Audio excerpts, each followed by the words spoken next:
In this episode, I delve into counterfactual thinking, a natural human tendency to envision alternate outcomes of events in our lives. While this cognitive process can positively impact your well being, it also harbors potential risks. I'll explore a recent event that highlights the advantages of counterfactual thinking, examine some potential pitfalls of counterfactual thinking, and offer practical guidance for managing and leveraging this thought process effectively.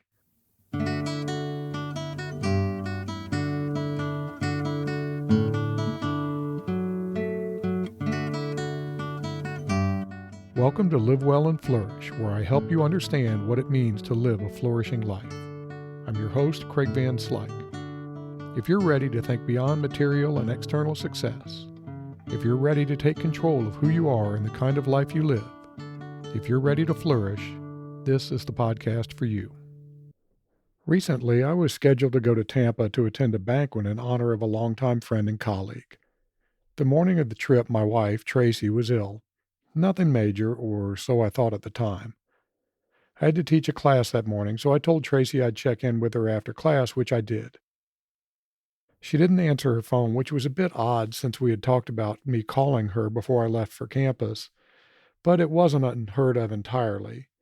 So I kept trying, and eventually her mother, Nancy, answered Tracy's phone. I asked to speak to Tracy, and it was quickly evident that something serious was going on. Without going into the details, she was mostly incoherent and sounded very confused. As you might know, this is often a sign of stroke. So I disconnected and called 911. An ambulance was dispatched and I met them at the hospital. The good news is that although the experience was terrifying, it turned out that the problem was a bad reaction to a new medication. After 8 hours in the emergency room, we came home with Tracy acting normally. Had I gone to Tampa as planned, who knows what would have happened? At a minimum, I would have turned right around and come home. As regular travelers know, doing this at the last minute can be more than a little challenging. So while sitting in the ER, I started doing a lot of what if thinking. What if I hadn't realized Tracy was sick that morning? What if we decided not to go to the ER and she had gotten much worse? What if, well, you get the idea. If you stop and think a bit, I'm sure you can come up with your own examples of thinking about what might have been. Maybe it was a job you didn't get, or a time when you could have spoken up but didn't, or the fact that you didn't buy Apple stock in 1985 if you were alive back then. Most of us think this way almost automatically. My emergency room experience led me to reflect on how what-if thinking affects us. It turns out that there's a formal term for what-if thinking. Psychologists call it counterfactual thinking. Counterfactual thinking involves our tendency to imagine alternative scenarios or outcomes that might have occurred but didn't. Basically, when you think what if or if only and you start imagining what might have been, you're engaged in counterfactual thinking. Counterfactual thinking is pretty interesting from the perspective of flourishing. It would be easy to just classify counterfactual thinking as a bad practice that leads to pointless regret. But it's not that simple. Counterfactual thinking is a double-edged sword. There are benefits and drawbacks. Another personal story illustrates the dual nature of counterfactual thinking. 6 or 7 years ago, I was a finalist for a big job. This was an important position with a huge, really huge salary and a ton of prestige. Frankly, I was surprised when the recruiter called me to invite me to campus for the final round of interviews. Unfortunately, due to a variety of circumstances, I only had a couple of days' notice prior to the interview, which was a multi-day affair that would start right after I returned from a grueling trip to China, with a slight cold no less. Preparation required considerable thought and research, and a couple of days really wasn't enough. But that's just the way it worked out. The interview went pretty well, but in the end, someone else got the job.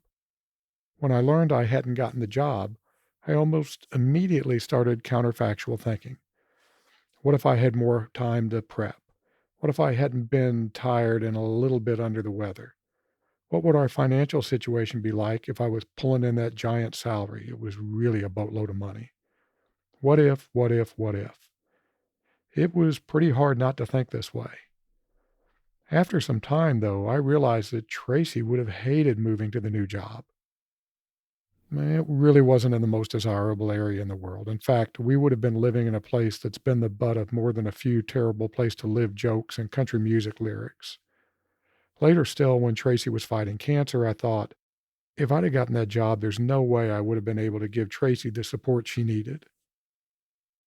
The same event, not getting the job, led to different sorts of counterfactual thinking and led to both negative and positive consequences. On the negative side of the ledger, counterfactual thinking led to rumination and regret over the missed opportunity and a comparison of my current situation to some idealized alternative. This led to disappointment and dissatisfaction with my current circumstances. But counterfactual thinking also helped me recognize the value of my current situation. Let me tell you, if you need to support someone going through cancer treatments, being a professor is about the best, most flexible job you can have, especially if you have great colleagues like I do. Counterfactual thinking also helped me gain perspective on what really matters in a flourishing life. Being present for a loved one who's going through a terrible circumstance is so much more important than transient prestige or a bigger bank account. So, as you can see, counterfactual thinking can be a benefit or a hindrance to your flourishing. I want to explore this duality, starting with the benefits. First, though, let's clear up a little terminology. Counterfactual thinking can be downward or upward. Downward thinking involves thinking about how things could have been worse. Upward thinking means thinking about how things could have been better. Okay, let's talk about the benefits. Counterfactual thinking can help you with problem solving and decision making by assisting you in thinking through alternative scenarios and outcomes. This can be beneficial when you try to identify potential problems and develop solutions in advance.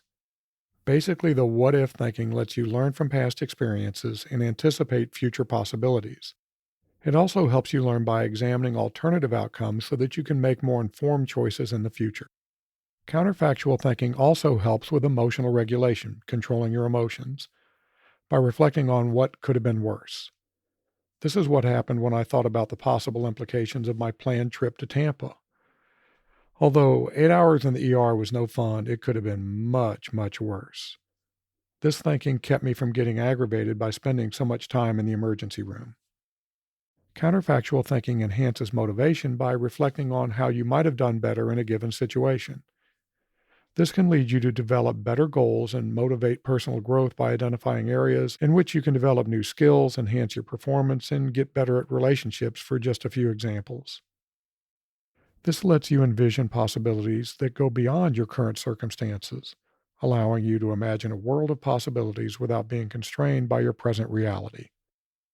Here's a really important benefit of counterfactual thinking. It can make you more empathetic by helping you understand others' experiences through imagining how situations could have unfolded differently for them. It's a sort of mental walk a mile or kilometer in their shoes. All right, that's a sampling of the benefits of counterfactual thinking, but as I said, there are also drawbacks. There are three big drawbacks I want to discuss: regret and rumination, paralysis by analysis, and neglecting the present. When engaging in what if thinking, it's really easy to slide into regret and rumination, particularly when you think about how your situation could have been better if only certain things had gone differently. For example, if I dwelt on how fat my retirement account would be if I'd have gotten the big job, I might start regret going to China, which could lead to a sense of disappointment or other negative emotions. I might even start feeling guilty about the decision to go to China, even though I had no idea I would be invited to the final interviews at the time of that decision. This could also lead to rumination, which is the repetitive and unproductive dwelling on negative thoughts and experiences. Counterfactual thinking can also lead to a sort of paralysis by analysis. Dwelling on innumerable alternative scenarios is mentally exhausting and can lead to inaction or indecision. Since the number of alternative scenarios is infinite, it's easy to become overwhelmed. In addition, if you focus on negative counterfactuals, you can become too focused on potential negative outcomes, which can cause you to be paralyzed by fear. You're so worried about how a mistake can lead to negative outcomes that you end up not doing anything. You might notice that both of these drawbacks involve ignoring the present. What if thinking is mired in the past? The past is past and you can't change it. You can only control what you do now. So when you engage in non-productive counterfactual thinking, you rob the present of the attention and mental resources you need to act in the present. This is all made worse by negativity bias, which is an unfortunate human tendency. Negativity bias refers to our tendency to give more attention and weight to negative experiences, emotions, and information than we do positive ones. My former co-host Andrea and I did an episode on this a while back. I'll put a link in the show notes, or you can go to livewellandflourish.com/16. Negativity bias affects counterfactual thinking in a few ways. One is as a trigger. Our tendency to focus on the negative means that negative experiences are more likely to trigger counterfactual thinking.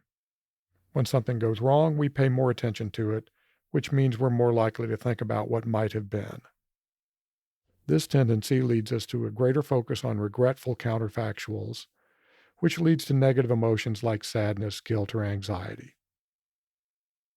Negativity bias also makes you less likely to appreciate the positive aspects of a situation or to engage in counterfactual thinking by imagining how things could have been worse. All right, now that you know some of the pros and cons of counterfactual thinking, let's get into what you can do to avoid the negative aspects and benefit from the positive aspects. Here are 3 things you can do this week to deal with counterfactual thinking. 2 themes run through my suggestions: awareness and acceptance. Let's start with awareness. This week, practice being mindful of when you engage in counterfactual thinking.